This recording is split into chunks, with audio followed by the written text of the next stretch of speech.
We've all heard of DNA, the double helix structure in Watson and Crick. In fact, we often give most, if not all, of the credit of discovering DNA to American biologist James Watson and English physicist Francis Crick. This, however, isn't necessarily the case, as in the late 1860s, DNA was first discovered by Swiss chemist Friedrich Miescher. His discovery, along with the work of other scientists as Phoebus Levene and Erwin Chargaff, carried out a series of research efforts that revealed additional details about the DNA molecule, including its primary chemical components and the way in which they are joined with one another.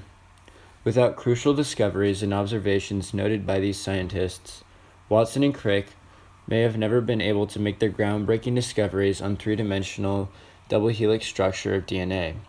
Let's take a look at some of the monumental breakthroughs surrounding DNA that have shaped the world as we know it today. 1869 was the year in which Swiss physiological chemist Friedrich Miescher first identified what he called nuclein inside the nuclei of human white blood cells. This term was later changed to nucleic acid and then changed again to deoxyribose nucleic acid, or DNA. Miescher's plan was to isolate the protein component of white blood cells, so he made arrangements from a local clinic to give him used bandages. He, however, came across a substance that had properties unlike any proteins, and therefore he concluded that he had discovered a new substance. In his journals, Miescher is quoted saying, "It seems probable to me that a whole family of such slightly varying phosphorus-containing substances will appear, as a group of nucleons, equivalent to proteins." Interestingly enough, Miescher never really received any press coverage or appreciation for nearly decades. Following Miescher, other scientists continued to investigate the molecule formerly known as nuclein. Among these scientists was Russian biochemist Phoebus Levene, who was the first to discover the order of the three major components of a single nucleotide, the sugar, base, and phosphate. In addition, he was the first to discover the carbohydrate component, RNA, which contains ribose, and the first to discover the carbohydrate component of DNA, deoxyribose. He was also the first to correctly identify the way RNA and DNA molecules are put together. There were numerous alternate ways that the components could combine. Several scientists put forth suggestions for how this might occur, but it was Levene's polynucleotide model that proved to be the correct one. Based upon years of work using hydrolysis to break down and analyze yeast nucleic acids, Levene proposed that nucleic acids were composed of a series of nucleotides, and that each nucleotide was in turn composed of 1 and 4 nitrogen-containing bases, a sugar molecule and a phosphate group. As time continued, many new facts and evidence emerged that altered Levene's proposals. Levene proposed that nucleotides were always in the same order, but scientists soon discovered that this was not true. Erwin Chargaff was one of a handful of scientists who expanded on Levene's work. As his first step in his search, Chargaff set out to see whether there were many differences in DNA among different species. After developing a new paper chromatography method for separating and identifying small amounts of organic material, Chargaff reached two major conclusions.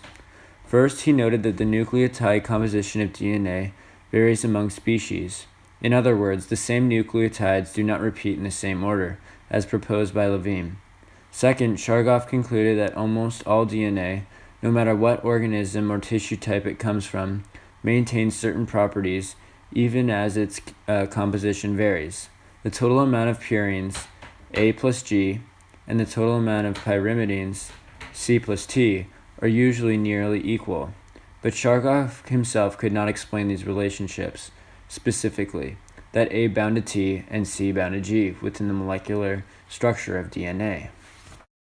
Using cardboard cutouts representing the individual chemical components of the 4 bases and other nucleotide subunits, Watson and Crick shifted molecules around on their desktops like putting together a puzzle. With the help of American scientist Jerry Donohue, the duo decided to make cutouts of the 2 bases. This results in the base fitting together perfectly, held together with hydrogen bonds while also staying true to Chargaff's rule. While there have been minor changes to the Watson and Crick model since then, the model's 4 major components have always remained true. They are DNA is a double helix with two strands connected by hydrogen bonds. A bases are always paired with T's, and C's are always with G's. Secondly, most DNA double helixes are right-handed. Only one type of DNA, called Z-DNA, is left-handed in shape.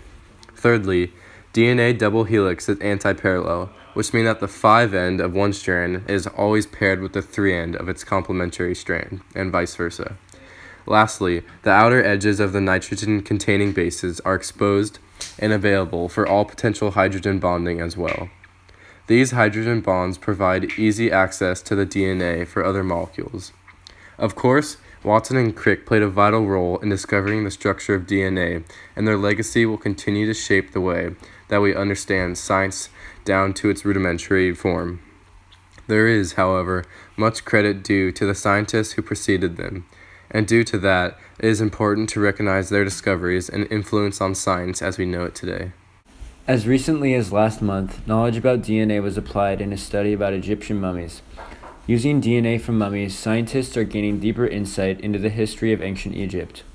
Scientists have said they are examining genome data from 90 mummies, making it the largest genetic study ever conducted about Egyptians. The DNA was extracted from the teeth and bones of mummies from as far back as 1388 BC to 426 AD. The scientists are answering questions like, are modern Egyptians direct descendants of ancient Egyptians? Was there genetic continuity in Egypt through time? Did foreign invaders change the genetic makeup? The genomes show that unlike modern Egyptians, ancient Egyptians were not very associated with sub-Saharan populations. The closest genetic ties were to the people of the Middle East. This is an example of just one of the amazing things that an understanding of DNA can do.